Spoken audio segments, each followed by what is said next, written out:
It's a different look for this video with me, Miss Billman. This is our SBA Practice book. Now, each color is different standards, so we're going to be looking at some specific pages. We're going to start with SB, so let's take our SBA Practice, page 29, if you want to join me. Up in the right-hand corner, it has the standard, and then I actually put which unit you'd find it in. The low weekday temperatures for a city are shown using the information in the table or the temperatures from lowest to highest. So sometimes with these, I like to start with the highest and I put it to the right. So 3, 2, next up is, well, -7 is the lowest, and I'll fill in the blanks. -5 and -3.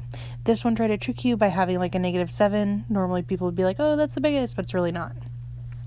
So explain how to use a vertical number line to determine the order. This is different. A vertical number line runs up and down, or vertical. So if I were to put numbers like the ones above on a vertical number line, my first hint as to which one is highest or which one is lowest would be looking at which ones are further away from the origin or 0. So when they're below the origin, or the ones most further down, that means they're the lowest numbers because they're further away from 0 in the negative. Now, if they're up, like closer to, like the ceiling, if we want to think about it that way, of a vertical number line, that means they're higher. They're further away from 0, but they're in a positive, so they're actually more. So we can choose either less than, greater than, or equal to. 0.25 or 3/4. Now I know 0.25, if I'm thinking about quarters, is like saying 1/4. 3/4 is greater than 1/4. 2 and 7/8. Well, I already know that the 2, that whole number, that will give me a 2. So it's going to be 2 point something. Now 7/8, I can divide 7 by 8 to find the decimal point. So 8 goes into 7 0 times. Minus, and you'll see I put 0. It's supposed to be 7. So 70. How many times can 8 go into 70? Well, I have a decimal and I have an 8 because that's 64. 70 minus 64 is 6. Put a 0 down. 8 goes into 67 times. That's 56. Minus 60 minus 56 is 4. Bring down a 0 is 40, so it's 2.875, which is equal to 1/3 and 0.325. So I can divide 3 into 1, which is 0, and you see I go, oh no, go back. So it's 3. So 0.3, 10 minus 9 is 1, and it's going to keep going and going. So it's that 0.3 repeat. So the 0.3 is larger.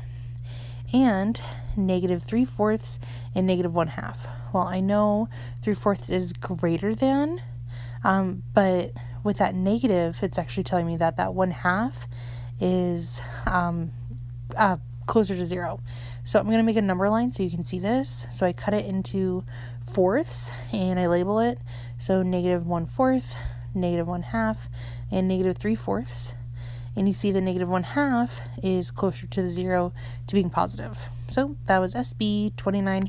We're going to go to a different page, and it is SB 43. For this page, it's a different set of standards, as you'll see. And this would be looking at expressions and equations like in Unit 5. So Kennedy bought A pounds of almonds for $5 per pound and P pounds of peanuts at $2 per pound. Write an algebraic expression for the cost of Kennedy's purchase. So 5 multiplied by A plus 2 multiplied by B. I'm not adding the A and P together. Like if I were to say, 10 plus AP, that's not the same. Jasmine is buying beans. She bought R pounds of red beans that cost $3 per pound, so 3R, and B pounds of black beans that cost $2 per pound, so 2B. The total amount of her purchase is given by the expression 3R plus 2B. Select the terms of the expressions marked all that apply. So terms are things that we add or subtract. So once I multiply that 3R together, I add it, and the same thing with 2B. Those are my terms. We're going to be looking at the same thing for number 3. Daryl is buying apples and bananas. He bought A, pounds of apples that cost $2 per pound, and B, pounds of bananas that cost $1 per pound. The total amount of the purchase is given by the expression 2A plus B. Select the terms of the expression. Again, go back to those terms being things we add and subtract. I have to think of, well, what do I have to do in order to be able to add in this case? And it's the 2A and the B. Next page, here we go. Next page, we're heading to SB 51. This one is still in EE, so expressions and equations. This is Unit 5. For numbers A1 through AC, choose yes or no to indicate whether the given value of the variable is a solution for the equation. So now if I just went super quickly through this and said 2/5 V equals 10, and I tried to multiply it by 10, remember, this is like solving an expression, and they actually gave me the V. This is a very common thing I saw last year. So I actually just need to slow down and multiply it by 25, because that's the V that they gave me. 50 divided by 5 ends up being 10, so yes, that one is true. Now for B, N is 5, so 5 plus 5 equals 15. That's 10 equals 15. The two sides do not equal. I also know that 5 plus 5 is 10, so there's no way that would be that. So 5 multiplied by 5 equal to 25.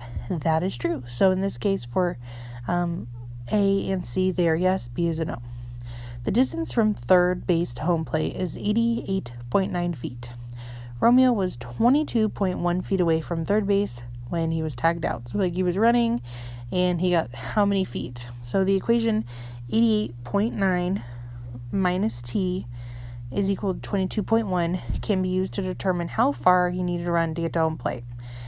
Using substitution, the coach determines that Romeo needed to run how many feet to home plate.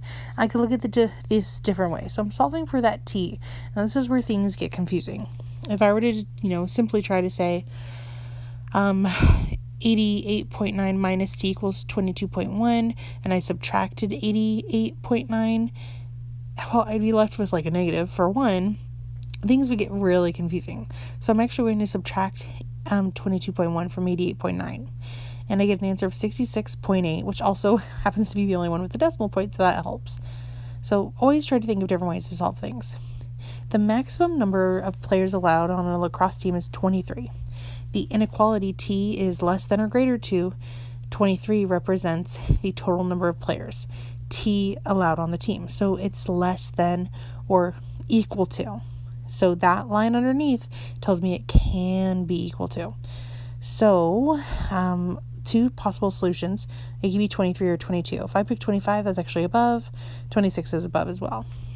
Mr. Charles needs to have at least 10 students sign up for homework club or homework help in order to use a computer lab. The inequality H is greater than or equal to 10 represents the number of students H who must sign up. So this is asking me what are some examples, and we need to mark all that apply. This is greater than or equal to. So 7 is a no, 8 is a no, 9 is a no. But I have 10, 11, 12. 10 is equal to, 11 is greater than, and 12 is greater than. So all of those work. 100 could have been an option too, and that would work too. But A, B, and C would not work because they're less than. Sometimes it's tricky, but that's okay. Off to another page. A plumber charges $10 for transportation and $55 per hour for repairs. Write an expression that can be used to find the cost. So this is 55H plus 10. I'm not saying 10H, $55 per hour, that's the H, and I add that 10 for transportation. Ellen is 2 years older than her brother Luke. Let K represent Luke's age. Identify the expression that can be used to find Ellen's age.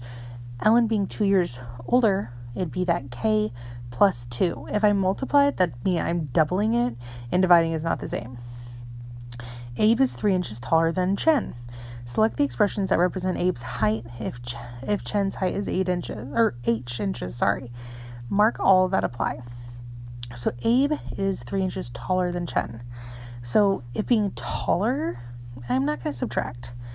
I could add, though, say that h plus 3, that works. The sum of h plus 3, that's an absolutely. The difference of h and 3, that's subtraction. Erica writes the word expression, the quotient of 24 and k. Write an algebraic expression, so 24 divided by k. Then evaluate the expression for k equal 3. So 24 divided by 3 is equal to dun, dun, dun, dun,